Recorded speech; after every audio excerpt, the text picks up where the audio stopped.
ngo babahaye imyenda siporo yabo ngo ari ya myenda yabo ngo iziriho abatinganye ngo mu bantu banze kwambara iyo myenda byanambabaje n'usambanya idirye aba bose bitwa abatinganye bafite amadini babarizwamo twababaditseho amafishi tubabadikamo imihango itabahindura ubundi barabyanze ntibigeze babyizihiza Uganda ntibigeze babyizihiza ariko igihugu cyiza igihugu cyacu cyiza ni igisebo cy'abakozi b'Imana mwirirwa ibi byose ababirigi batuzaniye inganda za byeri twicira abana b'abahungu mwana muto ufite ejo hazaza none twebwe Imana imushaka ko ku itariki ya mbere nabwiye abantu ku itariki ya mbere y'ukwezi kwa gatandatu kuko nago tuyobowe n'abatinganyi president wacu afite umugore n'abana hari abapasteri bafite abantu babatera inkunga ariko ari abatinganyi tekereza umugabo w'ubwanwa ngo wiswe umugore rero bwabo ni ubunyamaswa iyo ubunyamaswa bwaje muri we akora ibyo wowe uzatwara icyo gipupe gituma kitazakubwira ngo ndashaka igipupe ikirobo kitazamba nago bizarangira. Inzozi zacu TV ibiganiro n'amakuru agezweho. Yes, ibihe byiza cyane kuri mwese abadukunda ndetse n'abadukurikira tubashimire cyane mwese mwakoze subscribe aho muri mu nshe zisiziye zitandukanye dushimire cyane by'umwihariko abantu bakunda kandi bakurikira Pastor Fanny official nizere ko mumeze neza cyane aho muri kandi Uwiteka abahe umugisha uyu munsi twafashe urugendo turazindutse Pastor twazindutse oya nago mwazindutse cyane dusanze hari abadutanda twazindutse kuko nuko dusanze hari nyine ikigwereka rero umuntu wazindutse iyo umuntu aje agasanga abanyeshuri basa 12 buri aba yazindutse ariko ni byiza cyane mwazindutse bitewe n'ahantu muturuka mwazindutse ni byiza cyane rero tuje ahangaha tuje kuganira n'umukozi w'Imana yitwa Pastor Fanny ndatekereje cyane hano muramuzi kandi muramukurikirana mu buryo bugiye butandukanye cyane abantu benshi bamaze igihe bambwira ngo ibiganiro bya Pastor Fanny wawe ngo nibyo abantu bareba gusa sinzi bashaka kuduteranya damu ariko bashaka duteranya kandi turi inshuti ariko nuko abantu ntabwo ndabibona je banabimbwira ariko ko banku Pastor mujye mubwira ko umunsi umwe bazakuntume na bazamugutumeho banzanira agafuka ka smart imiceri ngo kari y'abantu byagenze ukuntu imiceri ni y'abantu byagenze ukuntu ari byagenze guteze hari uburyo nyine muri no minsi maze iminsi imiceri ivugwaho ibintu bitari byiza cyo bitwaye ibyo ngibyo byabivuga arago tubireba bazazana amata bazazana amata yego ni byiza cyane tujye kuganira kuri byinshi cyane tuba tugize amahirwe kandi n'umugisha wo kuganira n'umukozi w'Imana hari byinshi cyane tuba tugiye kunguka hari byinshi cyane ubugiye kumva utarusanzwe uzi kandi biri buze kugufasha kandi ugakuramo inyigisho mu mibereho kandi zanagufasha mu bihe biri imbere kandi dukurikije n'ibihe turimo birakwiye ko twegera abakozi b'Imana tukabana nabo bakatugira inama kugira ngo turusheho gusobanukirwa. Pastor reka tugusabe ubanze dushyire imbere y'Imana kugira ngo bize kugenda neza cyane. Mana yacu turagushimye ko ugira neza bugacya bukira tugushimye ko waturinze kuva ya magingo kuva mu gitondo kugeza ya masaha Mana warinze intambwe zacu warinze abantu bose badukurikiye icyoreka kibi cyawe turabakuragije kugira ngo bakomereze mu mbaraga zawe abari mu rugendo ubarinde abarwayi bahe gukira ndetse n'ababuze uko bagira Mana nyiringabo turasenze kugira ngo wowe utajya ubura kugenza umuntu wawe nabo data kubagenze bana natwe rero kandi abakurikiye izi cano zombi impanuro ndetse n'inzozi ubagire neza babone ukuboko kwawe kandi ujye urushaho kubiyereka ubuje nuko bukeye bajye babona ko uri mu ruhande rwabo kandi babone ko bafitiye umumaro be kwibwira ibyo bibwira ko mu bwenge bwabo bumve ko ari byo ahubwo ibyo babwiwe babwirijwe nawe ari byo by'umumaro ufite umumaro ku buzima bwabo bisabye nizeye mu izina rya Yesu amen amen. Uwiteka abahe umugisha cyane kandi ndizera ko turi buze kugenda tubana kandi byose biri buze kugenda neza cyane. Pastor reka ntangire nkubaza n'iki kibazo sinshaka kugira ngo tuze gutinda cyane byinshi cyane babyaragiye bivugwaho ubuhanuzi ugenda Imana iguha kugira ngo ugeze ku bantu bayo uko bwije nuko bukiye mu buryo bugiye butandukanye bwose ntekereza kuba buduteguriza ibiri imbere byenda kuba. ko ni ukuri abahanuzi buvuga ibizaba bitari byaba, bukavuga ibiriho, bukavuga n'ibyahashize. Buvuga mu buryo butatu, kuko hari abantu bakenshi bajya babona abantu bahanura ibintu biriho bakabona babyibajijeho, cyangwa ugasanga umuntu ahanuye ibizaba bitari byaba akavuga ngo ubwo si ibyo bintu birashoboka. Ariko buryo butatu buhanuzi, hari ibiba yarabaye ariko bigashira, ariko Imana ibihe byashize ko Imana ikaguteguza ko bigiye kugaruka. Hari igihe Imana ivuga ku nzara kandi inzara yarigeze kubaho, ariko ikavuga ko ije nk'iyaruzagayura n'iyarumanike rumanura imbabura niba ari biki, iyo yose bikavuga ko igiye kugaruka kandi yarigeze kubaho. Ishobora kuvuga haje icyorezo kimeze nk'icyabanje, ishobora kuvuga ngo hagarutse covid kandi yarabayeho. Bivuga rero ngo iki cyorezo cyabayeho, ariko nimube maso, hari kigiye kugaruka.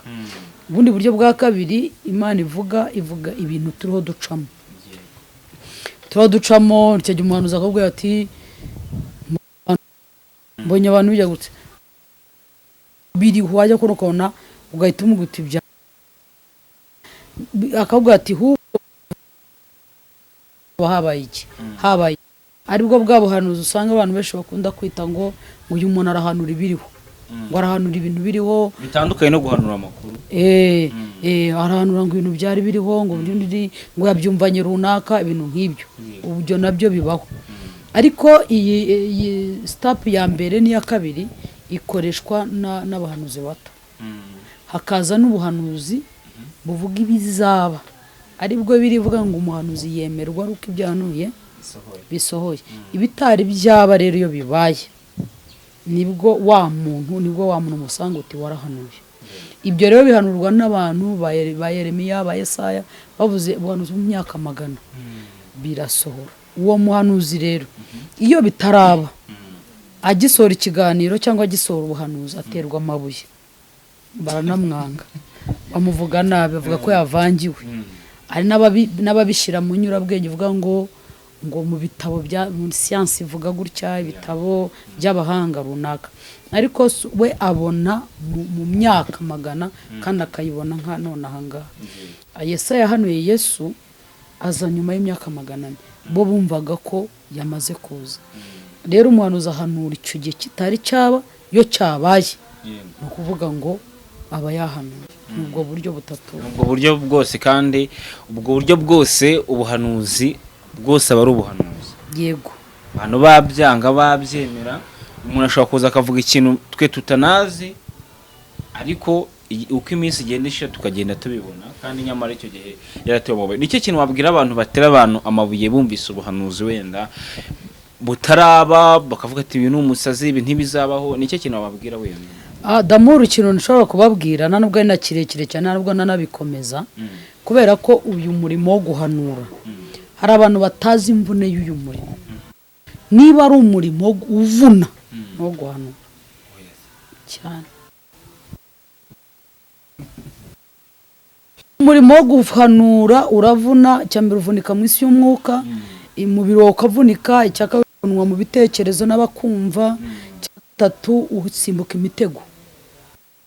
Rero noneho reka mvuge na guhanura, aho mbajije ko turiho duhanurira kuri za social media keshi, ahaho noneho duhanurira abantu. Cyaganiro turiho tureba harimo uragura, ucuragura, uroga n'usenga, kandi bose bari yaguze megaza akazishyira muri ikiganiro. Afite wifi mu rugo we arareba ikiganiro, turi mu mubuze, arandika komenti atitaye ko ibyo bintu byabaye mu myumvire ye. Rero ikintu nabwira cyane cyane, ndabwira abantu babiri, ndabwira uhanura n'utega amatwi. Icyambere, umuntu uhanura ntugakangwe na komenti, ntugakangwe n'ibitutsi. Niba ari Imana yagutumye ntuzaze kwisobanura, kuko ari Imana yakubwiye, wowe uravuga y'ubwaye ikisobanura. Hanyuma kuba duteza amatwi wadukurikiye, ni uburenganzira bwawe bwo kuvuga ko ubuhanuzi utabwumva utabwemera utazanasohora. Iyo wanditse comment ni byiza rwose uyandike, nushaka kuyandika uriho urinjiriza sibyo yandike njyewe kuri jye damuru yungutse kuko uri umwinjiriza uwandika utuka, ariko kuntuka bitari buze ngo bimpindure. nawe ubwe ngo igitutsi cyose wantu kuri iriya ntacyo cyantwara, kibi nuko wakwegera gate yanjye hano wegeye gate ibyo byaba ari bibi. mfite umuzamu umutekano n'igihugu cyacu ntago nahamagara inzego, ntago byakunda, ntago byakoroye. bivuga rero ngo ubuhanuzi nta n'uburenganzira ubundi wowe wakagombye no kuba ufite bwo kuvuga ngo umuzanuye ibinyoma. wowe igihe bitarasohora wowe ugomba gutegereza, ugategereza wowe ukareba ukavuga uti nabwiwe uyu muntu afite urubanza rwe. niba wowe bigufataho uramuhamagara, ni uburenganzira bwo gufata nimero ze ukamuhamagara cyangwa ntubikore. rero hari abantu bakurikira izi social media benshi batasenga batazi ibintu by'Imana, bakumva ko n'Imana yavuga nk'uko umupfumu avuga. ntago bibaho. nta nubwo ugomba gufata umuhanuzi nk'umupfumu, kuko numufata nk'umupfumu azagupfumurira kandi uzababara.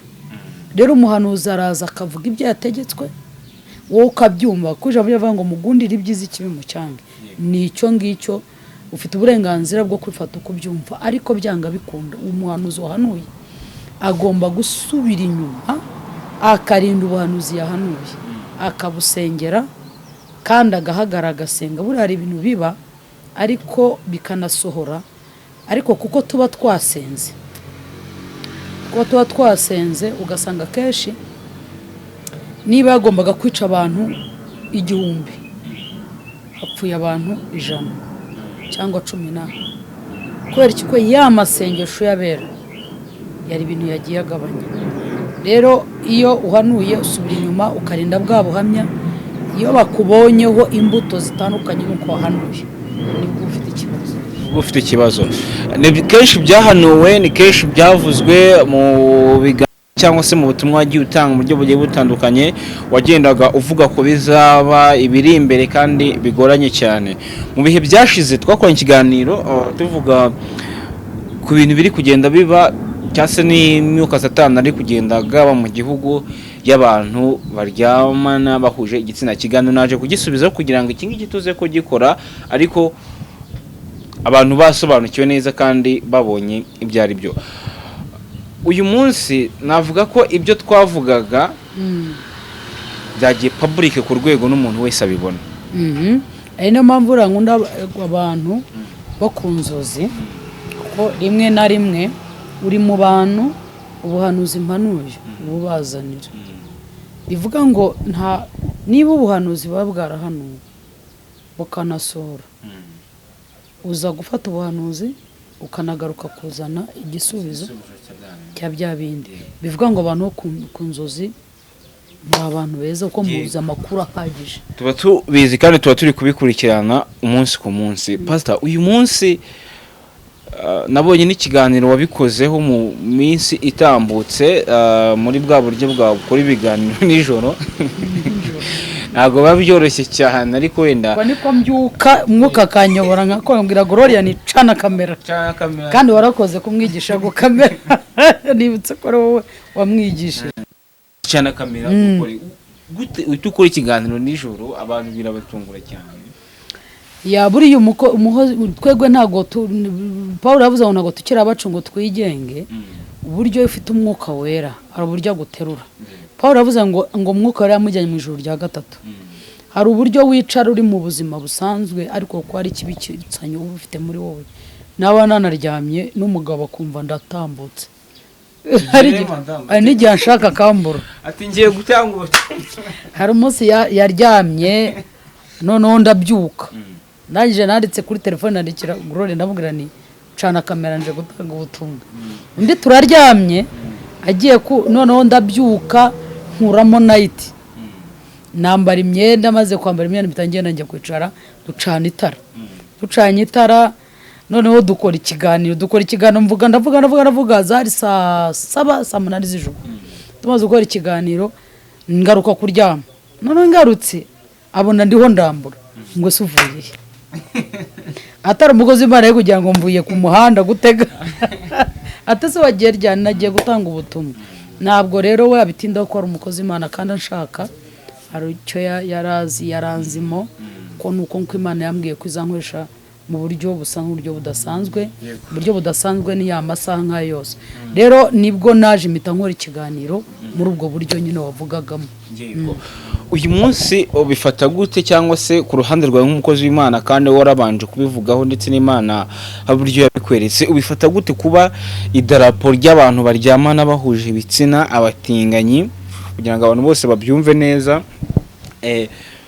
ryamanitswe rikazamurwa ku butaka ku gihugu cyacu cy'u Rwanda, igihugu wagiye uvugaho ko Imana yakivuzeho ibintu bikomeye cyane mu buhanuzi wagiye uzana mu mezi cyangwa se no mu myaka ishize, bavuga ati Rwanda Imana yatuvuzeho ibi, Imana igiye kudukorera ibi n'ibi.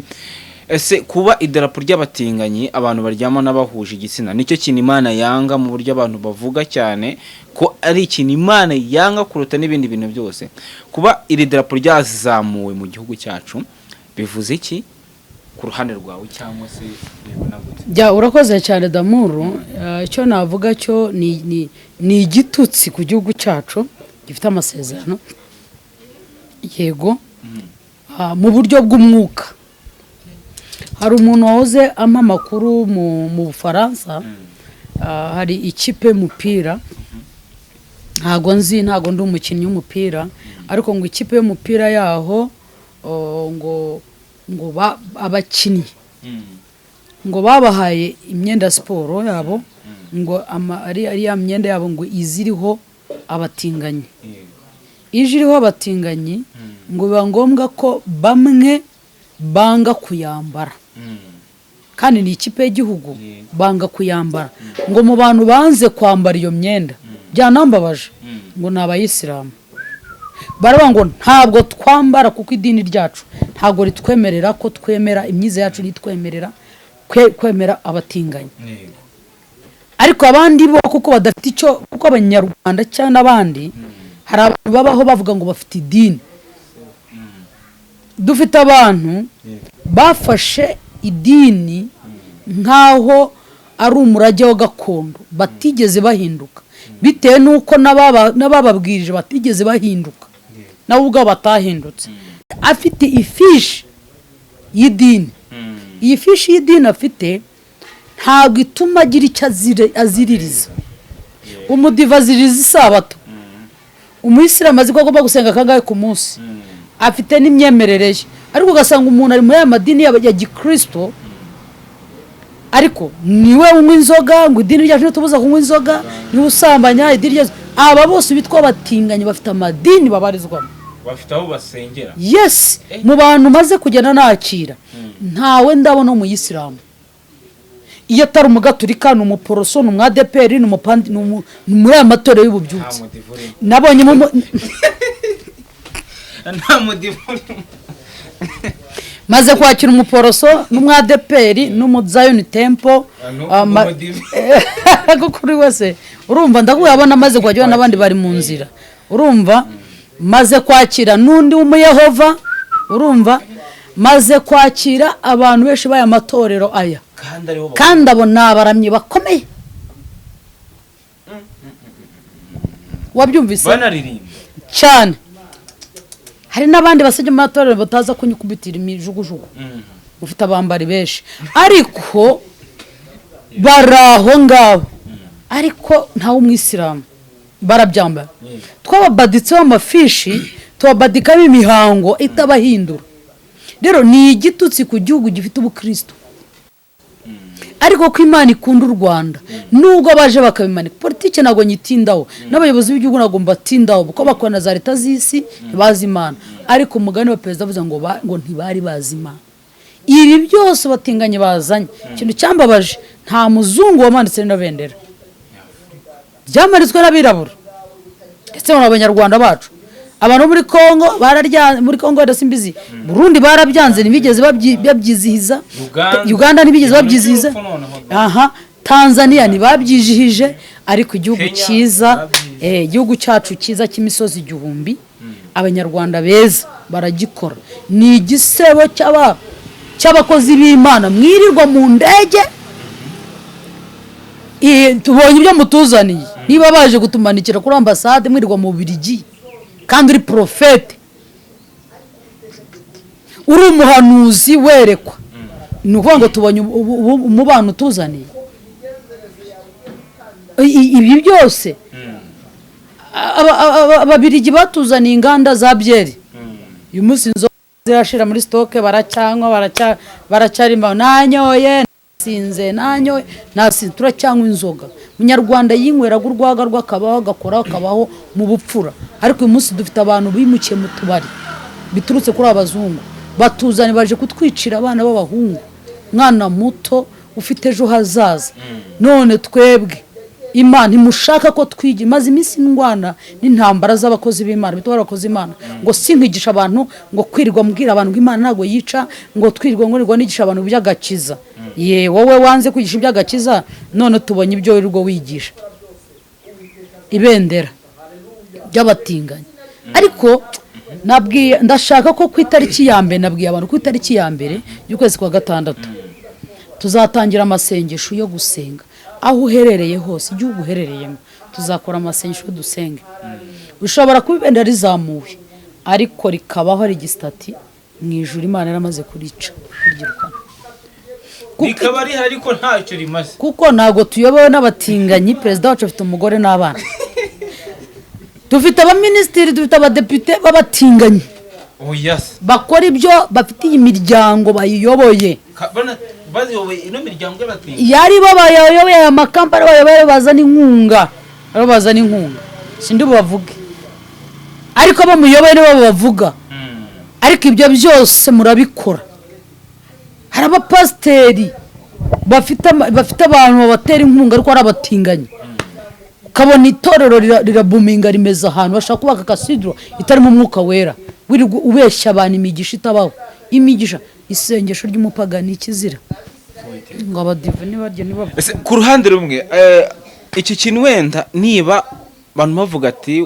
umuntu kuba yatingana n'undi ni uburenganzira bwe ni ubushake bwe Pastor Fanise bo bizakubangamira iki abana bawe ni ubigishwa ukabaha indangagaciro zo kutaba batinganye bizaba bikubangamira uzanu bimbangamiye se nuko umusaba we aho aba n'abana bangereho bazajya kwiga kuyu munsi ashobora kuba atinganye bakamugira akaba directeur none n'abadirecteur umwana wanjye nkamujyanayo ejo muri ikigo niba ari kikivuga gishinzwe ishyirahamwe ryo kuvuganira abana ijwi ry'abana amagambo bavuze harimo kuvuga ngo mudusigira abakozi dusigira za televiziyo tureba abasambana tureba filime z'urukozasoni niba uyu mwana ari bya kopera uyu mwana ikigo mu ndagerageza kurwana muri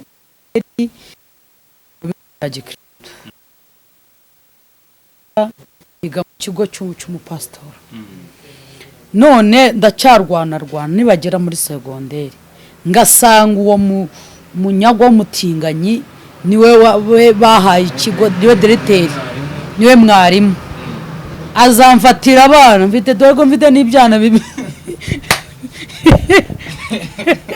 bifite amabuno biteye neza urumva uwo muntu icyaho ntababara ni hehe ni uburenganzira ariko si uburenganzira buva ku Mana si n'uburenganzira bwo mu gihugu cyacu kuko bubaye uburenganzira bw'igihugu cyacu n'abayobozi bacu byaba ku mugaragaro bakabikora ku mugaragaro biracyaza mu buryo ruhande igihugu cy'u Rwanda nta kintu kiratangaza kuri iki cyemezo kijyanye n'abatinganyi rimwe ni byiza ubundi si byiza nta side iragaragara kirimo ndetse nk'uko ibindi bihugu byagiye bibigaragaza ibintu biterwa n'iki abanyarwanda ni indyarya abanyarwanda zo turi indyarya abanyarwanda tugira umugabo uvuga ngo bagarera yose ntabwo zirize zo turi indyarya tubagarira yose kuko dukeneye amafaranga yabo tukiyubaka icyo ariko uburenganzira bwawe wowe ubwawe ugomba kugira amahitamo yawe akatara amahitamo mabi tekereza uri umugabo ubwanwa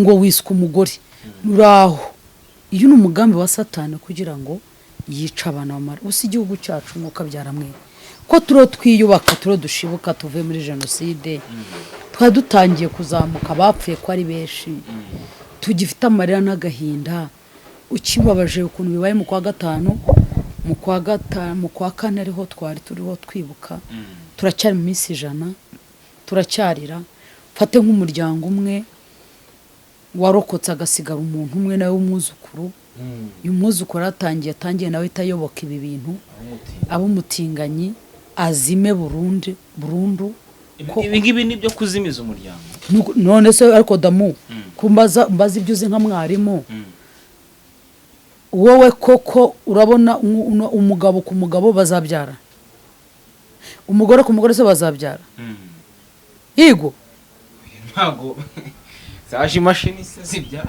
none bazageze ni icyari cy'inkoko bagira baturagiramo baraturagisha ibyo byose ni uguca umuryango yegere numva abanyarwanda tudakwiye kwakira ibyo bintu gusa bishobora kubaho nk'uko babyumva bakabaho nk'uko babyumva ariko nawe ntabwo tugomba kureberera tugomba gusenga reka mbisanishe kandi tuze kubijyanira hamwe kugira ngo inama zize gutangirwa hamwe hirya no hino mu bihugu bigiye bitandukanye hari amarobo ari kugurishwa ni inkuru ziri guca ku binyamakuru byinshi bigiye bitandukanye robo ziri kugura amadolari 3,000 mu gihe kingana n'umwaka iyo robo mukajya mubana ukagura umugabo cyangwa se ukagura umugore ikajya uyifashisha mu gihe cyo gukora imibonano mpuzabitsina ukayigura igihe kingana n'umwaka amadolari 3,000 zirimo ziragurishwa mu bihugu bigiye bitandukanye kongera ukayicaginga ukongera ukagura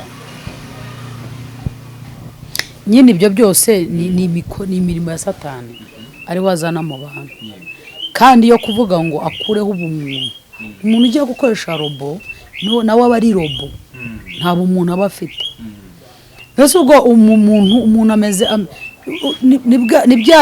ni bwa buryo urega abantu barabapirata abandi bakabashyiramo ibitekerezo byabo bidatekereza ko umuntu icyambere mbere yo kujya gukora imibonano mpuzabitsina n'umuntu hari icyo wabanje wamukunze kumukunda rero urukundo ukunda uwo mugiye kubana cyangwa mugiye gukorana iyo mibonano rutandukanye nuko ube ukunda imodoka ukayigura cyangwa ujya kugura umwenda ukawukunda umuntu arihariye hari urukundo rw'umuntu ubwo rero bwabo ni ubunyamaswa iyo ubunyamaswa bwaje muri we akora ibyo bipupe ni ukugira ngo bibonere amafaranga yabo babeho ariko ayo mafaranga bakoresha yabo ni ukuvuga ngo wowe uzatwara icyo gipupe gituma kitazakubwira kuko icyambere impamvu habaho umugore n'umugabo umugore ni umufasha umugabo ni umutwe w'urugo uyu mufasha ni umutima ubwo umugabo ari umutwe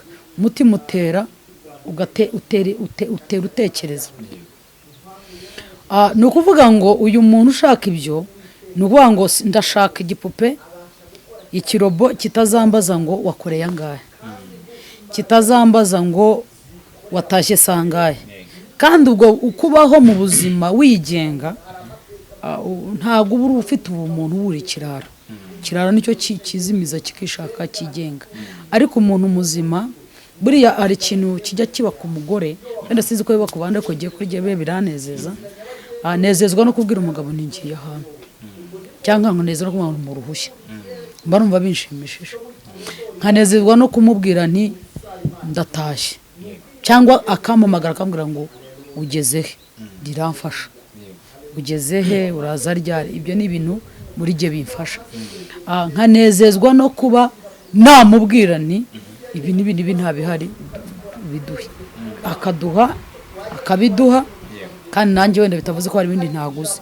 hari ibyo mba nakohashye ariko nawe hari ibyo agomba gukora icyo kikanezeza icyo ari cyo cyerekana umuntu Adamu yishimiye ko Eva ari muri Edeni yagiye gushaka ibyo guteka Aburahamu yahoraga yishimira ko afite umugore mwiza uzi kwakira abashyitsi akarembuza abashyitsi ati muze mujye mu rugo rero aho rero haje ibyo by'ibipupe iyo umugore ataregama mu rugo yumva ko nta mpamvu ibyo umugabo nawe yakora yabikora niyo usanga umugabo yinjira akaryama akabyuka akagenda akinjira ntatange rasiyo akabaho ubwo si umuntu ubunyamaswa uyu mwuka pastor twumve ko ibi bintu bizarangira, twumve ko ibi ngibi by'abatinganyi biri kugenda bifata intera, twumve ko aya marobo abantu bari kuryamana nabo hari igihe bizarangira. Ese bizarangira bigenze bite? Ese niyo bitazigera birangira abantu barasabwa gukora iki sasa rero? Ya icyambere cyo nshobora kukubwira ni ukuvuga ngo ntago bizarangira kuko turiho turasatira umusozo w'imperuka. Ni ukuvuga ngo abantu bagiye gukomeza kuba bigiye kubona n'ibindi bigenda biza, ahubwo ibi ni ibidukangurira kugira ngo tumenye ko wa munsi wo kuza k'Umwami Imana ugiye kuza, ahubwo tube maso kandi dukomeze twigeze twitunganye. Rero ibigeragezo byo bizagumya bize. Uko ibintu bigenda bihinduka, uko hagenda haza ibyo bintu byinshi bigiye bitandukanye bw'ubutinganyi, abantu bakaryamana. Mu minsi yashize niyo twakoze ikiganiro tuvuga ati hari abana benshi ababyeyi babo batazi ko ari abatinganyi, batazi imibereho yabo, cyane cyane urimo uragira inama ababyeyi. Uyu munsi nk'umubyeyi wabona ko umwana we yinjiye muri izo ngeso z'ubutinganyi, izo ngeso zo zimeze uko nguko ziriganisha iyi si yacu ku kurimbuka, akora iki uyu munsi? Ya usanga kenshi ababyeyi tutinda dushaka ibitunga abana ntitubashe kwegera abana, none twamara kubabonaho izo ngeso tukabatonganya, tukababwira nabi, wacyana we uri kirumbo, nkojeje isoni, wowe urashaka kurinda kugira ngo udakorwa n'isoni ariko ntiwigeze umurinda. Numva ababyeyi rero dukwiye gukaza kugira ngo twegere, turusheho kwakira, turusheho gufasha abana bacu, turusheho kubasengera, turusheho kubereka indangagaciro. Aho waba uri mu mahanga hose wigishe wa mwana wa muco, kandi ntabwo ari byiza kujya kumukubita ngo umubwire amagambo mabi. Mugaruza ubugwaneza, kandi twese turi ababyeyi, twese dufatikanye, n'undi dufatikanye, ndagukeneye urankeneye kugira ngo dufashe, ariko umwanya munini twe kuwuta gushaka ku byo tudafite, ahubwo n'aba bana tubaha agaciro. Abana bagiye mu butinganyi, ubu wakora iki kugira ngo umukureyo basa, kandi n'imbaraga ziba zibiri inyuma? Ariko nubwo izo mbaraga zihari damuru, hari imbaraga z'amafaranga, nawe hari n'imbaraga z'umwuka. Ugomba gusengesha umwuka, kandi wa mwana ukamugarura, ukatangira kuganira nawe. Hari impamvu yatumye ari byo ajya gushaka atabonye. Hari igihe ushobora kuvuga ngo se ko ari umwana mu bakire ntikiyabuze, ashobora kuba ari mu bakire ariko ari umutindi nta n'icyo afite.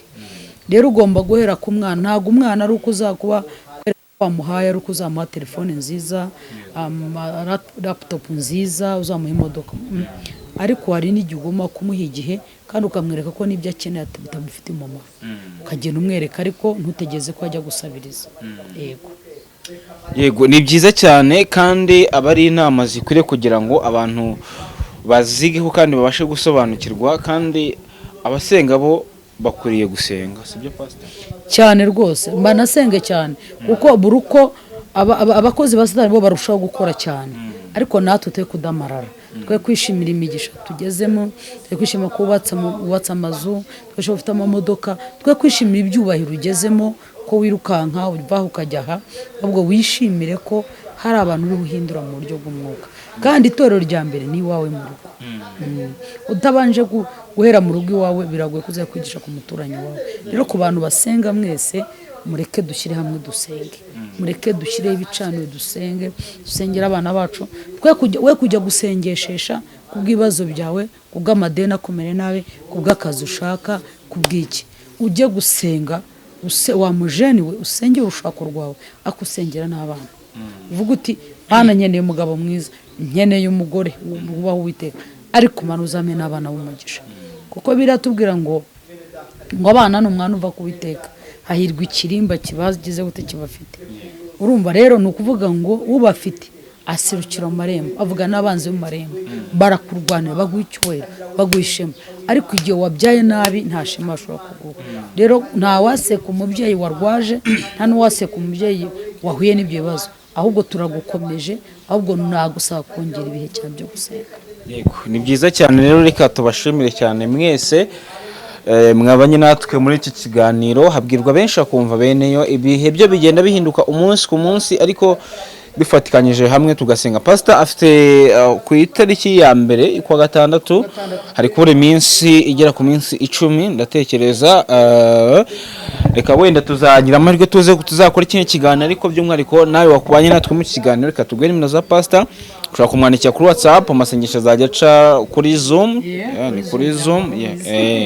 Ni kuri Zoom ukamwandikira kuri WhatsApp, ukajya guha link kugira ngo ubone link. Sako ubanza kumwandikira ukaza kumubwira ati nakurikiye ikiganiro, nshaka ko tuzabana mu masengesho, cyangwa se mukazajya munayakurikira live kuri YouTube, ariko ahanini cyane ni kuri Zoom. Nimero za Pastor ago turibwirwe tuzimubaza, uri kuzibona aho ngaho zanditse hejuru, zandikeho saving umwandikire, kandi dufatikanye hamwe kugira ngo dusengere igihugu cyacu. Pastor, nicyo kintu wabwira abantu bari mu nzego z'ubuyobozi zigiye zitandukanye? Ntekereza ko ibintu bikiri kwigwaho, wenda kuba u Rwanda rwamara kubyemera neza 100% nubwo rutaragaragaza uruhande ruherereyemo. Nicyo kintu wenda wabwira abantu bari mu nzego z'ubuyobozi nk'ijwi ryawe uyu munsi, cyase mu byemezo bazafata, nicyo kintu bazagenderaho? Urakoze. Nanjye wenda nk'umusanzu wanjye numva badufasha nukuri rwose iri tegeko ntibazarisinya, kuko riratwangiriza abana, kandi u Rwanda rwacu navuga ngo twabuze abantu, dukeneye ko babyara bakororoka, rwose iyi mico mu kinyarwanda ntayihari rwose. Abaperezida turasaba n'abaminisitiri, turasaba n'inteko n'abadepite, rwose itegeko ntibazarisinye pe, rwose badufashe, mureke tube nko tubaye nk'abanyarwanda, habagaho umuco wo gusaba no gukwa no gutibutsa, tugashyingirana, umuryango kwaguka, kandi tukagera ahantu. Byadufashe rero iyi mico bayigumane bo ubwabo, ariko twege badufashe tuba umunyarwanda mwiza ubereye, n'umunyarwanda ubyaye kobwa nahungu. Yego, ni byiza, murakoze cyane mwese twabanye muri iki kiganiro. Amahoro y'Imana akomeze kubana namwe.